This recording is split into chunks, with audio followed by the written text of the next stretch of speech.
Bismillahirrahmanirrahim. Assalamualaikum warahmatullahi wabarakatuh. Alhamdulillah ala al-ihsani wa syukrullahu ala taufiqihi wa bi'inani wa asyhadu an la ilaha illallah ta'ziman li sya'ni wa asyhadu anna Muhammadan 'abduhu wa rasuluhu da'i ila ridwani. Hadirin rahimakumullah, izinkanlah saya berdiri di sini untuk menyampaikan sebuah materi dakwah mengenai penerapan nilai-nilai dan prinsip ekonomi Islam dalam kehidupan sehari-hari. Yang dimana hadirin, agama Islam adalah agama yang komprehensif, yakni agama yang mengatur segala aktivitas manusia, mulai dari aktivitas di dunia maupun aktivitas di akhirat. Yang dimana hadirin, agama Islam tidak hanya mengatur kita bagaimana cara kita untuk memperbaiki hubungan kita dengan Allah Subhanahu wa taala, akan tetapi agama Islam juga mengatur bagaimana cara kita untuk berhubungan antar sesama manusia, bermuamalah sesama manusia dengan cara yang baik, yang semuanya itu diatur dalam suatu wahyu suci, yakni kitab suci Al-Quran yang diturunkan oleh Allah Subhanahu wa taala terhadap manusia yang paling mulia, yakni Nabi Allah Nabi Muhammad sallallahu alaihi wasallam. Allahumma shalli wa sallim wa barik alaihi. Hadirin rahimakumullah, Nabi Muhammad sallallahu alaihi wasallam adalah suri tauladan yang paling mulia, yang paling baik yang dimiliki oleh umat Islam. Yang dimana Nabi Muhammad sallallahu alaihi wasallam menjalankan sebagian kehidupannya dengan berwirausaha. Salah satu aspek terpenting yang harus dimiliki oleh seorang usahawan adalah bagaimana caranya mampu untuk mengelola perekonomian secara profesional, proporsional, dan tentunya baik. Yang dimana Rasulullah Shallallahu Alaihi Wasallam telah mencontohkan hal tersebut dalam sirah kenabawian beliau. Bagaimana caranya kita sebagai umat Islam untuk menjalankan perekonomian sesuai dengan syariat agama Islam. Jadi dalamnya terdapat prinsip-prinsip dan nilai-nilai ekonomi yang perlu kita ketahui. Lutfi Nurlita Handayani dalam jurnal yang berjudul Prinsip Ekonomi Islam menjelaskan setidaknya ada 5 nilai universal yang perlu kita ketahui. Yang pertama hadirin adalah ketauhidan, yakni bagaimana caranya kita menjalankan aktivitas ekonomi kita iringi dengan kegiatan-kegiatan ketauhidan kepada Allah Subhanahu wa taala seperti sholat, mengaji, berzikir, dan masih banyak lagi.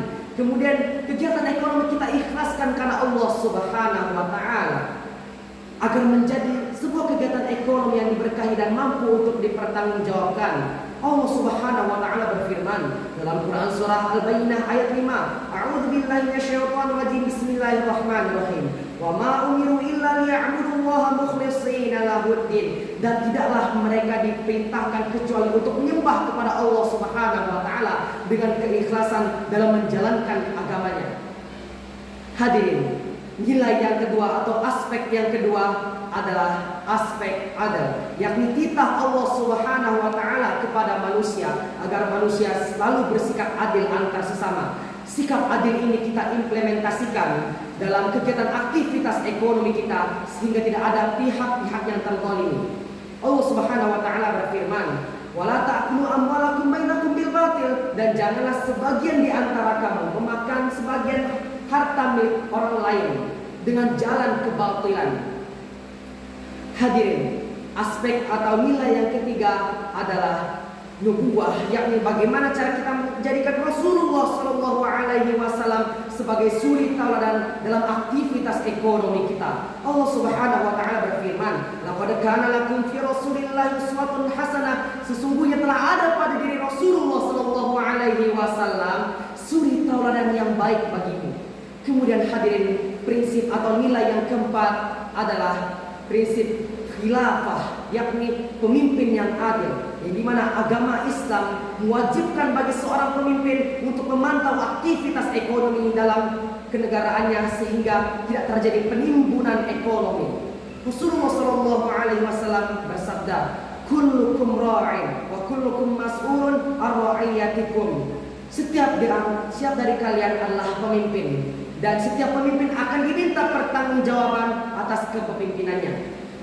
Kemudian hadirin, nilai atau aspek yang kelima atau yang terakhir adalah aspek ma'ad, yakni hasil yang kita peroleh hendaklah kita salurkan kepada orang yang lebih membutuhkan.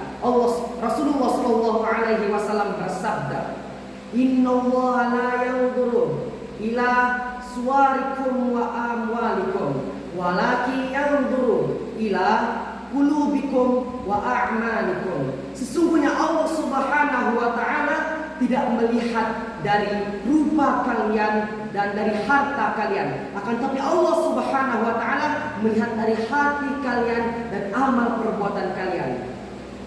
Hadirin rahimakumullah, kita sebagai seorang muslim yang baik yang bertuhankan Allah Subhanahu wa taala dan bernabikan Nabi Muhammad sallallahu alaihi wasallam, menjalankan aktivitas ekonomi sesuai dengan syariat agama Islam bukan hanya penting, akan tetapi wajib bagi kita, karena hal tersebut termasuk dalam sebagian ibadah kita kepada Allah Subhanahu wa taala, dengan aspek tauhid, dengan aspek keadilan, dengan aspek nubuwah, dengan aspek khilafah, dan yang terakhir orientasi akhirat.